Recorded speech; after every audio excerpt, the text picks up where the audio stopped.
विपक्ष ड्रेन नहीं खोद सकता। विपक्ष 15 लाख एकड़ का पानी खाली नहीं कर सकता।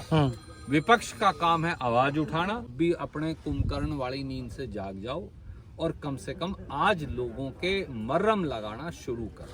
हाँ, खुद का भयाना जो एमएलए हैं उनके मकान तक के अंदर पानी घुसा हुआ है। जिस प्रकार से पूरे हरियाणा में बाढ़ का प्रकोप है,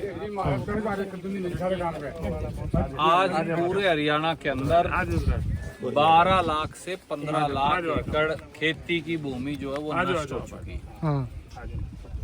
अगर आप किसानों की बात करें, पोर्टल खेल रही है बीजेपी की सरकार। पोर्टल पे भी 10 लाख एकड़ जमीन जो है उसका नुकसान किसान ने रजिस्टर करा दिया। इसके बावजूद भी पोर्टल खुलता ही नहीं है। रात को बैठ के करते 28-29 आदमी मर गए। 15 लाख एकड़ के करीब जमीन में नुकसान है।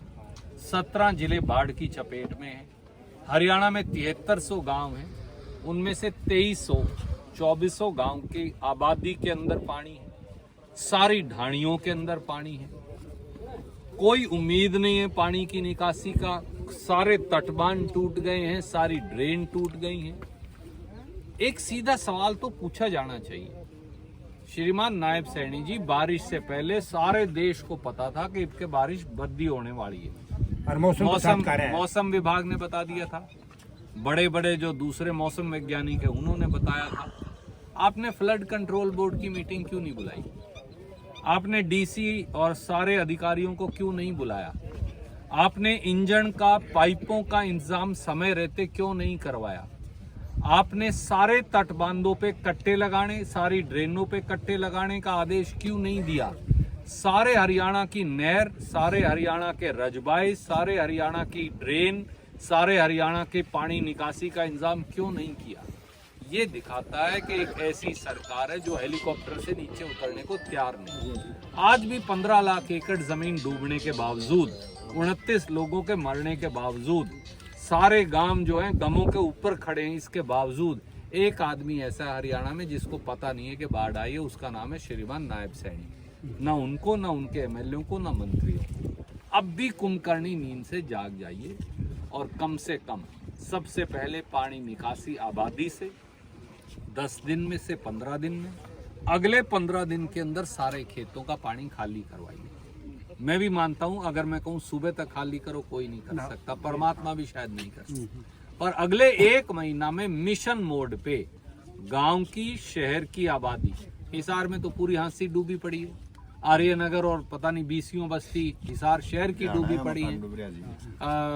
ये जो अपना खुद का भयाना जो एमएलए हैं उनके मकान तक के अंदर पानी घुसा हुआ है। इसी प्रकार से जो अपने दूसरे सारे इलाके हैं वो डूबे पड़े हैं। तो मेरा ये कहना है कि सबसे पहले मिशन मोड में पानी निकालिए 30 दिन में, सारे मकानों का मुआवजा दीजिए।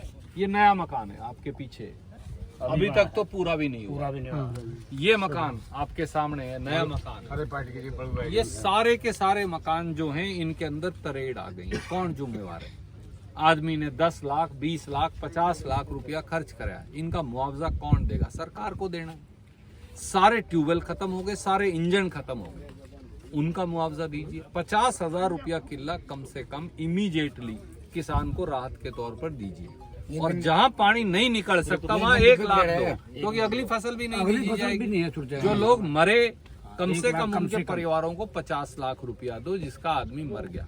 रणदीप जी, सबसे बड़ा सवाल ये है कि ना तो कोई प्रशासनिक अधिकारी यहाँ दिख रहा है, और सरकार की तो आप बात ही छोड़ दो, सरकार का तो कोई भी नुमाइंदा लोगों के बीच में नहीं आ रहा। लोग खुद अपने बलबूते पे करने लग रहे हैं, जो कुछ भी करने लग रहे हैं। देखिए, हरियाणा और पंजाब के लोग वो इस मामले में साहसी हैं। उनकी जितनी तारीफ करोगे उतनी कम है।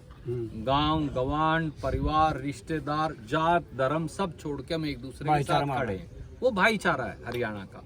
परंतु हरियाणा और पंजाब के भाईचारे के आधार पर सरकारें नहीं चल सकती।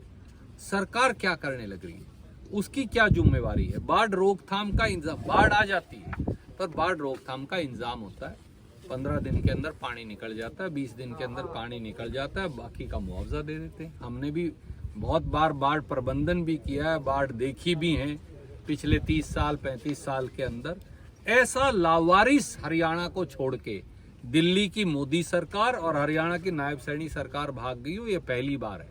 फिर भी मैं हाथ जोड़कर ये कहता हूं, अब भी अपने कुंभकर्ण वाली नींद से जाग जाओ और कम से कम आज लोगों के मरहम लगाना शुरू करो। विपक्ष की क्या भूमिका रहेगी, किस प्रकार से विपक्ष मदद कर पाएगा लोगों की? सबसे बड़ी भूमिका है सोई हुई सरकार को जगाने की, और जो यथासंभव मदद है वो तो करेंगे, पर सच्चाई आप भी जानते, मैं भी जानता हूँ, विपक्ष ड्रेन नहीं खोद सकता। विपक्ष 15 लाख एकड़ का पानी खाली नहीं कर सकता। विपक्ष का काम है आवाज उठाना, सहयोग करना, सकारात्मक तौर से सहयोग करना। आज भी इसीलिए मैंने कहा, हम हाथ जोड़कर अनुरोध करते हैं, सरकार अब भी जाग जाओ।